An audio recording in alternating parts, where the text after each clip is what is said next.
आपको जोड़ते हैं नेपाल से। नेपाल से एक खास रिपोर्ट आ रही है परमात्मा उपाध्याय की। नेपाल प्रोटेस्ट, 6000 कैदी फरार। काठमांडू में कैसा है माहौल, क्या बोले जेएनजी। केपी शर्मा ओली, नेपाल की सत्ता अब किसके हाथों में जाने वाली है, यह अभी तक स्पष्ट नहीं हो पाया। सोशल मीडिया ऐप्स पर लगे बैन के बाद जेएनजी ने पूरे देश की तस्वीर बदल कर रख दी। प्रधानमंत्री केपी शर्मा ओली इस्तीफा देने के बाद कहीं छिप गए हैं। अब नेपाल पीएम की रेस में 4 नाम सामने आए हैं। इसमें पहला नाम पूर्व चीफ जस्टिस सुशीला कार्की है। प्रधानमंत्री पद को लेकर वर्चुअल बैठक हुई, इससे जुड़ी बड़ी जानकारी सामने आई है। नेपाल में राजनीतिक उथल पुथल के बीच अंतरिम शासन के लिए सुशीला कार्की का नाम सामने आ रहा है। सुशीला कार्की नेपाल की पहली महिला चीफ जस्टिस भी रह चुकी हैं। जेएनजी आंदोलनकारियों की वर्चुअल बैठक में सुशीला कार्की को सबसे ज़्यादा वोट मिले। प्रधानमंत्री आवास और वरिष्ठ नेताओं के घरों में आग लगा दी गई थी। हिंसक आंदोलन के बाद केपी शर्मा ओली को प्रधानमंत्री पद से इस्तीफा देना पड़ा था।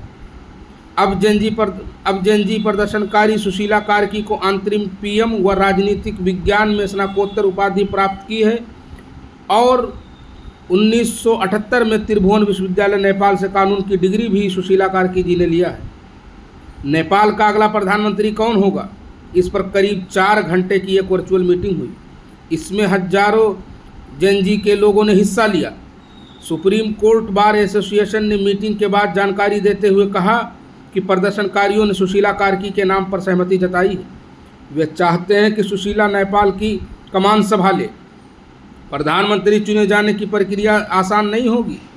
अगर सुशीला सहमत होती हैं तो उन्हें पहले नेपाल की सेना प्रमुख जनरल अशोक राज सिंहदेल और उसके बाद राष्ट्रपति रामचंद्र पौडेल से मिलकर मंजूरी लेनी होगी। सुशीला इसके बाद ही पीएम पद को संभाल सकेंगी। सुशीला के अलावा कई नाम प्रधानमंत्री पद के लिए चर्चा में हैं। अन्य संभावित नामों में कुलमन घिसिंग, सागर ढकाल और हारका संपोंग के बारे में भी चर्चा हो रही है। सुशीला का जन्म 7 जून 1952 को विराटनगर में हुआ था। उन्होंने राजनीतिक विज्ञान और कानून में पढ़ाई की, फिर वकालत और लीगल रिफॉर्म में भी कैरियर बनाया। उन्होंने 1972 में विराटनगर के महेंद्र मोरांग कैंपस से बीए, 1975 में वाराणसी के बनारस हिंदू विश्वविद्यालय से पॉलिटिकल साइंस में मास्टर्स की डिग्री और 1978 में नेपाल के त्रिभुवन विश्वविद्यालय से कानून की डिग्री हासिल की। कार्की 1979 में विराटनगर में अपनी कानूनी प्रैक्टिस शुरू की और 1985 में धरान में महेंद्र मल्टीपल कॉम्प्लेक्स में सहायक शिक्षक के रूप में काम किया। वे 2007 में वरिष्ठ अधिवक्ता बनी और वो 8 नवंबर 2010 को स्थायी न्यायाधीश बनाया गया था और 18 नवंबर 2010 को जस्टिस बनी। कार्की ने 13 अप्रैल से 10 जुलाई 2016 तक कार्यवाहक चीफ जस्टिस के रूप में और 11 जुलाई 2016 से 7 जून 2017 तक सुप्रीम कोर्ट की चीफ जस्टिस के रूप में काम किया।